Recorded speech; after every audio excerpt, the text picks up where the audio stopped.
ई चालान का सिस्टम है, जो हमारे ट्रैक्स का प्रोग्राम है, उसके ना सिर्फ शहर के अंदर ट्रैफिक का निज़ाम बेहतर होगा, लोगों की जिंदगियां बचेंगी, और इंशाअल्लाह ताला अभी ये तकरीबन मैंने पता किया था 1000 या 1100 कैमरास हैं इस वक्त जिनसे ये ट्रैक कर रहे हैं। जैसे जैसे ये पूरे शहर में और फिर उसके साथ पूरे सूबे में ये हम ऐड करेंगे, इसलिए कि इसकी ब्रेन तैयार है। अब सिर्फ हमने हार्डवेयर इसका लगाना है। जैसे जैसे हम लगाते जाएंगे, इसको एक्सपेंड करेंगे तो ये पूरे सूबे में हो जाएगा। तकरीबन 1 साल पहले या 1.5 साल पहले ट्रैफिक एक्सीडेंट्स पे, ख़ास तौर पे हेवी व्हीकल्स के हवाले से जो शुरू हुआ था, उस वक्त पुलिस ने उस पर काम किया और इस वक्त तकरीबन 10,000 से ज़्यादा हेवी व्हीकल्स पे ट्रैकर्स लगे हुए हैं। अवान सब बैठे हैं हमारे, वो हमेशा तावन करते रहते हैं ट्रांसपोर्ट वाले हमसे। लेकिन एक चीज़ मैंने अभी देखी, उसके अंदर ट्रैकर्स के अंदर ये है कि जी आप 30 किलोमीटर से अगर ऊपर आपकी रफ्तार होगी तो आपको चालान इशू होगा।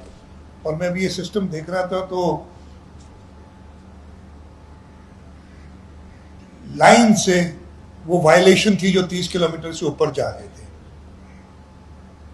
एक मुझे बताया गया कि हमने जी सिस्टम अभी ऐसा बनाया है कि अगर एक वायलेशन होती है तो उसको 20,000 रुपये उस पर चालान है। 20,000 रुपये भरने पड़ेंगे अगर मैं हेवी व्हीकल ओनर हूँ और मेरी गाड़ी 30 किलोमीटर से ज़्यादा जाती है, और महीने में एक ही बार होगा। मैंने कहा नहीं, ये तो होगा नहीं, मतलब ये लाइसेंस दे दिया मुझे, पहली बार 20,000 रुपये भरूँ और फिर अगले 29 दिन में जिस स्पीड से चाहे चलता रहूँ। मैंने रिक्वेस्ट की है कि ज़रा इसको चेंज करें, और पहला जो चालान है अगर मेरी गाड़ी है वो 30, और इसी तरीके से बाकी ऑफेंसेस पे भी, मोटरसाइकिल्स हो गई, रेड लाइट ब्रेक करना है। इसलिए अच्छा, एक और मैंने वो डेमो ही देख रहे थे तो एक और इंटरसेक्शन देखी कि रेड लाइट पे साइकिल, मोटरसाइकिल, गाड़ी, रिक्शा, ये सारे वायलेट कर रहे थे। ऐसा नहीं है, वो लोग कहते नहीं बड़े आदमी है, बड़ी गाड़ी है, उनको पुलिस नहीं रोकती, साइकिल को भी नहीं रोकती, वो भी ट्रैफिक वायलेशन कर रहे होते हैं।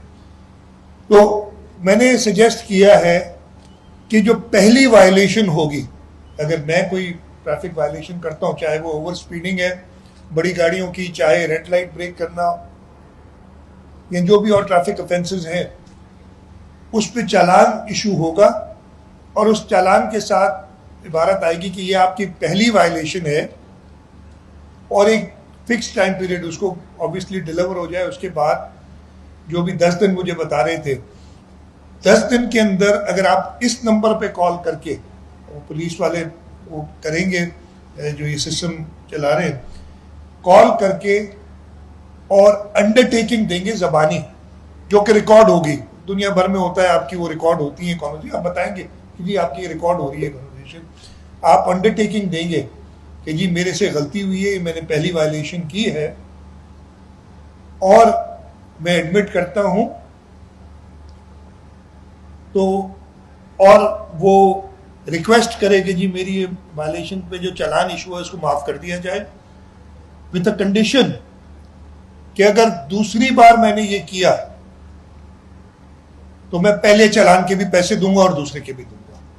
तो कैमरे की जब आंख से वो देखा जाएगा और वो एक ऑटोमेटेड चालान इशू हो जाएगा, तो उसके बाद आप पहले ऑफेंस पे जाके बता सकते हैं कि जी मैंने गलती का एहसास हुआ है, आगे मैं नहीं करूंगा, मुझे ये चालान माफ़ करें। आगे अगर मैंने ये ऑफेंस किया, मैंने कोई ऑफेंस किया, तो मुझे पहले चालान के भी पैसे देने पड़ेंगे। यानी अगर एक बार ओवर स्पीडिंग की तो आपको पहली बार छोड़ दिया जाएगा, 20,000 रुपये नहीं लिए जाएंगे। लेकिन अगर आपने फिर दूसरी बार ओवर स्पीडिंग की कॉल करने के बाद और ये स्टेटमेंट अंडरटेकिंग जो रिकॉर्डेड होगी देने के बाद, दूसरी बार की तो फिर 40,000 देने होंगे, पहले वाले के भी देने होंगे। ये तरीक़ेकार भी है कि अगर मैं चैलेंज करना चाहूँ, नहीं जी मैं ओवर स्पीडिंग नहीं कर रहा था, या मैंने रेड लाइट ब्रेक नहीं की है, या मैं नो पार्किंग का भी होगा, शायद नो पार्किंग पे नहीं खड़ा हूं, तो वो अपील कर सकता है। और 11 सेंटर्स बनाए गए हैं पूरे शहर में जहां पे जाके वो अपील कर सकता है। और अगर उसकी बात सही हुई तो हम ज़रूर सिस्टम को भी देखेंगे, अगर किसी के उसमें ह्यूमन एरर है तो उसको भी जो है तंबीह करेंगे, और सज़ा देनी हुई तो सज़ा भी देंगे।